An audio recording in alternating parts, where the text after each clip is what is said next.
কারণ এই সরকার বলেছিল যে ডিএটা কর্মচারীদের অধিকার নয়। আজকে খুব বড় জিনিস হয়েছে। আমাদের সুপ্রিম কোর্ট বলেছেন যে কর্মচারীদের আজকে ভিক্টরি হয়েছে, আর কর্মচারীরা অনেক বছর ধরে এই লড়ছেন, আর অনেক কারেজ দিয়ে লড়ছেন, অনেক স্ট্রেংথ দিয়ে লড়েছেন, আর আজকে ওদের ভিক্টরি হয়ে গেছে। কেন কি সুপ্রিম কোর্ট বলেছেন যে শুধু রেয়ার্স দেওয়া উচিত নয়, ইনফ্যাক্ট ওরা কমপ্লায়েন্সের জন্য লিস্ট করেছেন টু মেক শিওর যে স্টেট অফ ওয়েস্ট বেঙ্গল যে ডিএ দেওয়া উচিত দেবেন। যে দুবার করে দিতে হবে এটাকে ম্যান্ডেটারি সুপ্রিম কোর্ট রাখেনি, কিন্তু এআইসিপিআই মেনে দিতে হবে। It is a legally enforceable right. আর দ্বিতীয় পয়েন্ট, যেটা ফান্ডামেন্টাল রাইটের কথাটা উঠেছিল, সেটা যেহেতু কোনো পার্টি এটা প্রেস করেনি, সেই ব্যাপারটাতে ওই এক্সটেন্টে অ্যালাউ করেছে, এরকম নয় যে অন মেরিটে অ্যালাউ করেছে। এই দুটো ডিএ দিতে হবে। 25% যে ডিএটা দেওয়ার যে ইন্ট্রিম অর্ডার সুপ্রিম কোর্ট দিয়েছিল, সেটা 6 মার্চের মধ্যে কার্যকর করতে হবে রাজ্য সরকারকে। In the meantime Supreme Court একটা কমিটি করেছে যে বাকি যে বকেয়া ডিএ 1 এপ্রিল 2008 থেকে 31 ডিসেম্বর 2019 পর্যন্ত, সেটা ইন্দু মালহোত্রা, তালক সিং চৌধুরী, গৌতম বাদুড়িয়া আর controller and auditor general of ইন্ডিয়ার একটা কমিটি সেটা দেখবে। বিশেষ করে যেটা স্টেট গভর্নমেন্ট বারবার তুলছে, ফিনান্সিয়াল ক্রাইসিস, যে কারণে দিতে পারবো না, তারা সেই ডিটেলসটা দেখবে, দেখে সুপ্রিম কোর্টের কাছে রিপোর্ট করবে। 15 মে এটার কমপ্লায়েন্সের জন্য সুপ্রিম কোর্ট আবার এই মামলাটা দেখবে। তাহলে অবসরপ্রাপ্ত কর্মচারীদের এবং সেখানে কি কেন্দ্রের হারে বকেয়া দেওয়ার কি কোনো কথা, তাহলে ফাইনালি কি যে আবেদনটা করা হয়েছিল সেটা কি মান্যতা পেল? সেটা মান্যতা পেল আমাদের মতে, কারণ হচ্ছে AICPI all India consumer price index, যেটা সেটার উপরে বেস করে ডিএটাকে দিতে হয়। কেন্দ্র সরকার দিয়ে আসছে এবং রাজ্য সরকারকেও সেটা দিতে হবে, কারণ সেটা রোপা রুলস 2009 এক্সিস্টিং ইমলিউমেন্টস এর মধ্যে সেই ফর্মুলাটা, যেটা যেভাবে ইন্ডেক্স অ্যাভারেজ তৈরি হয় সেটাই দেওয়া আছে। সেই জন্য রাজ্য সরকারকে এটা মানতে হবে। এই এক্সটেন্টে সুপ্রিম কোর্ট আজকে এই রায় দিয়েছে। তার মানে যে 25% বা যেটা পার্ট আগে ইন্টারিম অর্ডার ছিল সেটা যেমন থাকছে, পাশাপাশি ডিএ সম্পূর্ণরূপে দিতে হবে। সোজা কথায় বললে সেটা দিতে হবে এবং 6 মার্চের মধ্যে ইন্টারিম অর্ডারটা কার্যকর করতে হবে। এটা সুপ্রিম কোর্ট স্পষ্টভাবে বলে দিয়ে 25% ডিএ। এই কমিটিটা কি ঠিক করবে কি কত দিতে হবে এবং কখন দিতে হবে? হ্যাঁ, এই কমিটিটা পলিসিটাও ঠিক করবে এবং সেটা ঠিক করে তার ডিটারমাইন করে সেটা সুপ্রিম কোর্টকে জানাবে কিভাবে দিতে হবে, কারণ পুরোটাই আলটিমেটলি কিন্তু দিতে হবে স্টেট গভর্নমেন্ট এমপ্লয়িজদের, না দিয়ে বেরিয়ে যেতে পারবে। যে রেটে চাইছিল স্টেট গভর্নমেন্ট এমপ্লয়িরা সেটা কি দেবে? সেন্ট্রাল গভর্নমেন্টের যেটা এআইসিপিআই ইন্ডেক্স, সেই ইন্ডেক্স মেনে সেইটা দেখবে। একটা জায়গায় যে ফিনান্সিয়াল ক্রাইসিসের কথাটা স্টেট গভর্নমেন্ট যেটা বারবার বলছে, সেইটা কতটা আছে সেটাও একটা, কিন্তু ওই কমিটিটা সেইটাও একটা সার্ভে করবে। কিন্তু আজকে এটাও তো বলেছে যে বছরে দুবার করে ডিএ পাওয়াটাও বাধ্যতামূলক নয়। না, এআইসিপিআই মেনে যেহেতু এই 2009 রোপার মধ্যে ঢুকে গেছে, সেই জন্য সেটা দিতে হবে। কিন্তু দুবার দেবে কি একবারে দেবে কি 3 বারে দেবে বছরে, সেটা তো রাজ্য সরকারের ডোমেন থাকতেই পারে। দুবার দিতে হয় সেটা তো একটা ডোমেন নয়, সেই জায়গাটা ম্যান্ডেটরি। যে 16 মে এর মধ্যে যে কমপ্লায়েন্স রিপোর্ট, সেটা কি সমস্ত ডিএ মিটিয়ে দেওয়া, নাকি এই কমিটি তাদের প্রথম রিপোর্ট দেবে? পুরো রিপোর্টটা রেডি করে দেবে যে কিভাবে এটাকে পলিসি ফ্রেম করে এটা কমপ্লাই করানো যায়। সুপ্রিম কোর্টের এই রায়কে স্বাগত জানাচ্ছি। রাজ্য সরকার দীর্ঘদিন ধরে সরকারি কর্মচারীদের সঙ্গে, পেনশনভোগীদের সঙ্গে প্রতারণা করেছে এবং এখনো প্রতারণা চালিয়ে যাচ্ছে। কারণ এই সরকারটা খেলা মেলা উৎসবের সরকার, দান খয়রাতির সরকার, দেউলিয়ার সরকার। এই মুহূর্তে পশ্চিমবঙ্গে তৃণমূল সরকার বলে কিছু নেই। যেটা আছে সেটা লিভিং ফসিল, জীবন্ত জীবাশ্ম। এখন সরকারের উচিত সুপ্রিম কোর্টের নির্দেশকে পালন করে অবিলম্বে 25% দিয়ে দেওয়া এবং তারপরের যে সরকারি কর্মচারীদের জন্য ব্যবস্থা, সেটা নতুন সরকার এসে করবে। পশ্চিমবঙ্গ সরকারি কর্মচারীর এবং পেনশনভোগী তারা কেন্দ্রের হারে দিয়ে পাবেন নতুন সরকারের কাছ থেকে, কিন্তু এই 25% টাকা অবিলম্বে তৃণমূলকে দিতে হবে।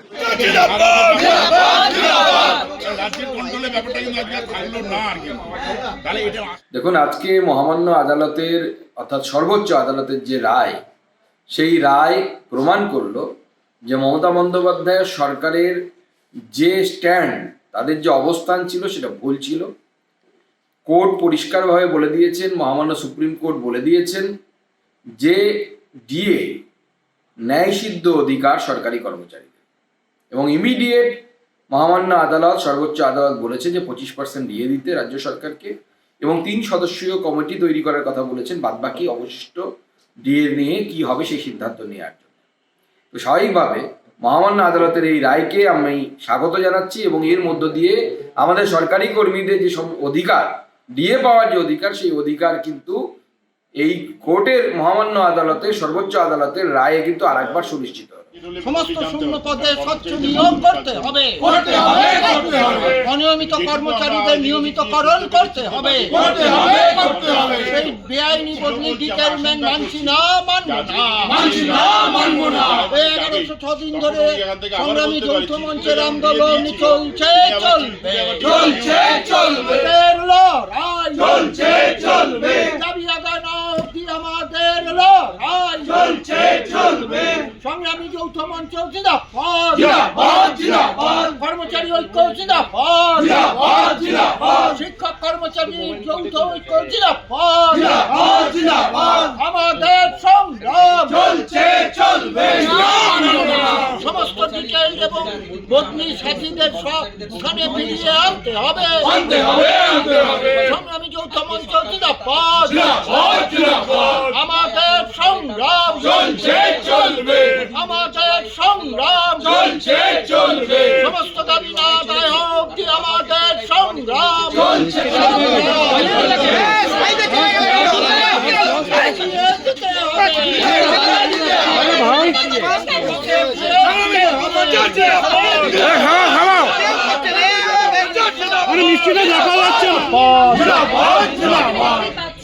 শহীদ মিনারে এই যে অবস্থান বিক্ষোভ, সেটা কিন্তু 1106 দিন ধরে চলছে। ডিএ আন্দোলনকারীরা তারা শুধুমাত্র তাদের মহার্ঘ ভাতার জন্য এই লড়াইতে নামেনি, তারা নেমেছেন একাধিক দাবি নিয়ে। যারা অস্থায়ী কর্মচারী রয়েছেন তাদেরকে স্থায়ীকরণ করতে হবে, একই সঙ্গে আরো অনেকগুলো দাবি রয়েছে, সেই দাবিগুলোকে সামনে রেখে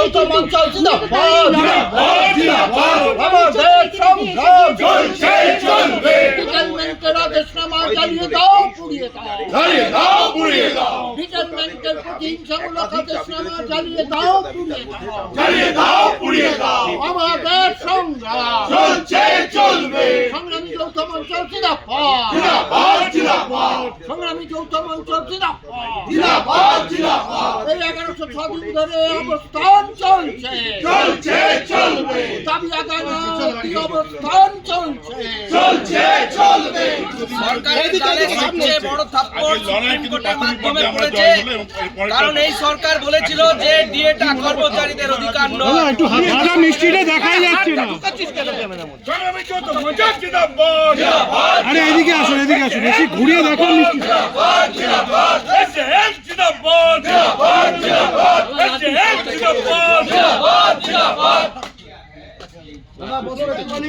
মিষ্টি। মিষ্টির বাক্সটা দেখা যাচ্ছে না। জয় সংগ্রামী সরকারের গালে